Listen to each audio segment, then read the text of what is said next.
Twongeye kubasuhuza bakunze b'urunana aho muherereye hose, nshimye ko mudukurikira muri benshi muri ahantu hagiye hatandukanye.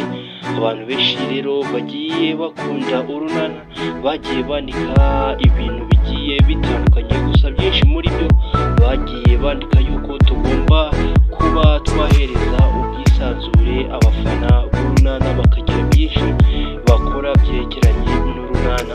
Niyo mpamvu rero twaje kuba twatekereza ku bafana bakunda urunana, tubashyiraho ikiganiro bita urunana analysis. Kuri ubu ngubu rero tugiye kuba twagitangirana nyuma y'uko tubonye ko abantu benshi bakunda urunana, benshi barimo urubyiruko. Twageze gutya dutegura iki kiganiro kizaza kiba mbere y'uko episode isohoka. Ku bantu rero bishimiye ko Agnes yakundana na Chris, abo bantu nibo tugiye kubana ahangaha muri urunana. Ni ikiganiro urunana analysis kugira ngo muze mutange ibitekerezo. Mbere na mbere nshimiye abantu mwakiriye iki gitekerezo neza, natwe tukagishyira mu bikorwa. Mwarangiza mugakora subscribe. Kuri ubu ngubu aho iki kiganiro gitangiriye tumaze kugira abasubscribers bangana n'ibihumbi 3. Kuri ubu ngubu rero ndagira ngo dutangire ikiganiro urunana analysis, tuvuga kuri kese zabaye mu runana muri episode iheruka. Gusa nanone ikaba izo kese urunana rukaba rwararangiye, izo kese zidasobanutse. Abantu benshi bakunda ko Agnes yahura na Chris. Ese urabona ko abangaba bize biramuka bibaye ngombwa ko bahise bahura nk'uko abantu benshi babishaka? Ese nta ngaruka byagira ku runana? Ese bayikomeza bakumva, abantu bakomeza kumva ko urunana ruryoshye? Gusa nanone ese n'ikibaho warigiye kuri urukundo rwa Agnes ndetse na Chris, wowe ushaka kugira ngo bakomeze bagire umubano mwiza?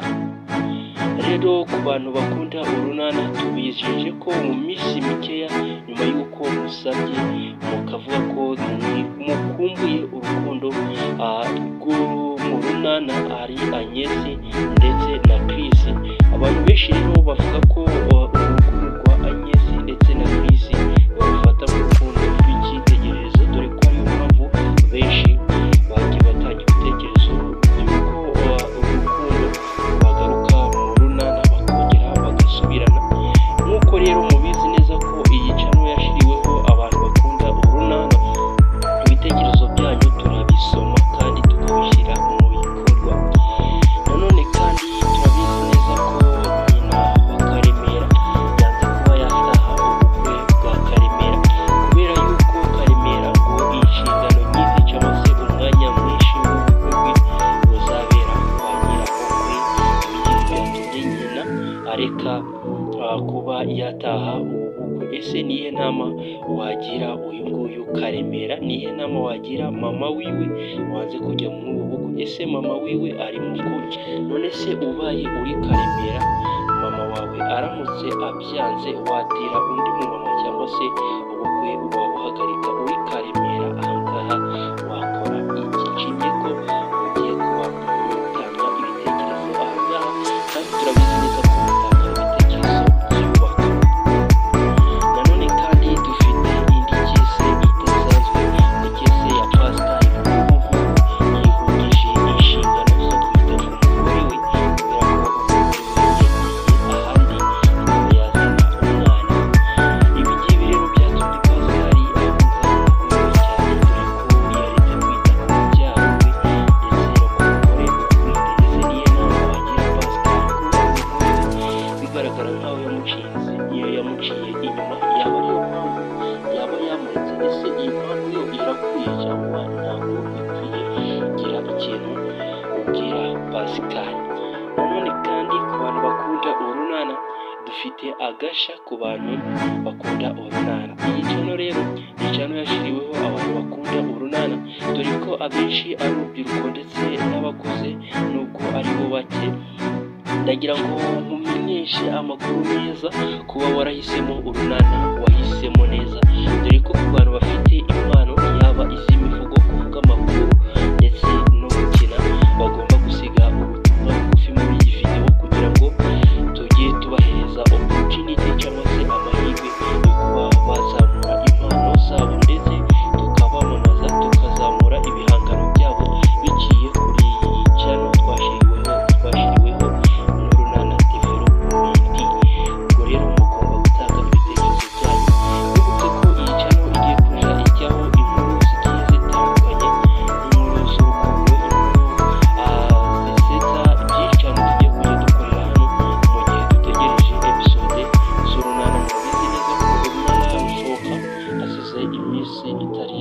niyo mpamvu kuri channel abakinnyi b'urunana ndetse n'abafana tugiye kujya turidagadurira ahangaha.